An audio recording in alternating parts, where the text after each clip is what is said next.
Cinema serial നടൻ ദിലീപ് ശങ്കറിൻ്റെ അപ്രതീക്ഷിത മരണം ഞെട്ടിപ്പിക്കുന്നതായിരുന്നു. തിരുവനന്തപുരത്തെ ഒരു ഹോട്ടലിൽ ദിലീപ് ശങ്കറെ മരിച്ച നിലയിൽ കണ്ടെത്തുകയായിരുന്നു.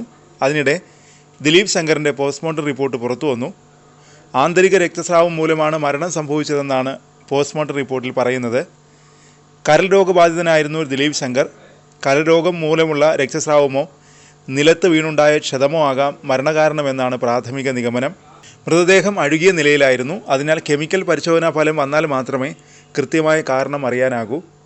ഞായറാഴ്ചയാണ് തിരുവനന്തപുരത്തെ ഹോട്ടൽ മുറിയിൽ മരിച്ച നിലയിൽ ദിലീപ് ശങ്കറെ കണ്ടെത്തിയത്. അഴുകിയ നിലയിലായിരുന്നു മൃതദേഹം. ദിലീപ് ശങ്കറിൻ്റെ മരണം ആത്മഹത്യയാണെന്ന രീതിയിൽ ആദ്യം വാർത്തകൾ വന്നിരുന്നു. പിന്നീട് ഇത് തെറ്റാണെന്ന് പോലീസ് വ്യക്തമാക്കുകയായിരുന്നു.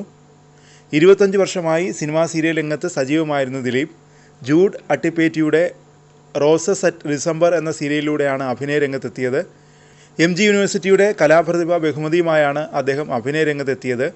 ഗ്രാമഫോൺ, മഹേഷും മാരുതിയും തുടങ്ങിയ സിനിമകളിൽ അഭിനയിച്ചിട്ടുണ്ട്. നിവിൻ പോളിയും നയൻതാരയും അഭിനയിച്ച് പുറത്തിറങ്ങാനിരിക്കുന്ന ചിത്രത്തിലാണ് അവസാനം അഭിനയിച്ചത്. എറണാകുളം തെക്കൻ ചിറ്റൂർ സ്വദേശിയാണ് 50-കാരനായ ദിലീപ് ശങ്കർ. മനോജ് സംവിധാനം ചെയ്യുന്ന പഞ്ചാഗ്നി എന്ന സീരിയലിൽ അഭിനയിക്കാനാണ് തലസ്ഥാനത്തെത്തിയത്. 3 ദിവസമായി ഷൂട്ടിംഗ് ഇല്ലായിരുന്നു. തിങ്കളാഴ്ച ഷൂട്ടിങ്ങിനായി കാത്തിരിക്കുമ്പോഴാണ് മരണം. കരൾ സംബന്ധമായ രോഗത്തിന് ചികിത്സയിലായിരുന്നു. രോഗം ശ്രദ്ധിക്കാതെയാണ് ഷൂട്ടിങ്ങിനെത്തിയിരുന്നതെന്നാണ് സഹപ്രവർത്തകർ പറയുന്നത്. സീരിയൽ ഷൂട്ടിങ്ങിനായി എത്തിയ ദിലീപ് ശങ്കർ 4 ദിവസം മുമ്പാണ് ഹോട്ടലിൽ മുറിയെടുത്തത്. ഇടയ്ക്ക് 2 ദിവസം ഷൂട്ടിംഗ് ഇല്ലായിരുന്നു. ഷൂട്ടിംഗ് പുനരാരംഭിക്കുന്നത് സംബന്ധിച്ച വിവരമറിയിക്കാൻ സീരിയലിൻ്റെ അണിയറ പ്രവർത്തകർ ഫോൺ വിളിച്ചെങ്കിലും അദ്ദേഹം ഫോൺ എടുത്തിരുന്നില്ല. അതിനിടെ ഹോട്ടൽ മുറിയിൽ നിന്ന് ദുർഗന്ധം വമിച്ചതിനെ തുടർന്ന് ഹോട്ടൽ ജീവനക്കാർ പോലീസിൽ വിവരം അറിയിച്ചു. പോലീസ് എത്തി തുറന്നു നോക്കിയപ്പോഴാണ് നടനെ മരിച്ച നിലയിൽ കണ്ടെത്തിയത്. മൃതദേഹത്തിന് 2 ദിവസത്തെ പഴക്കമുണ്ടായിരുന്നു.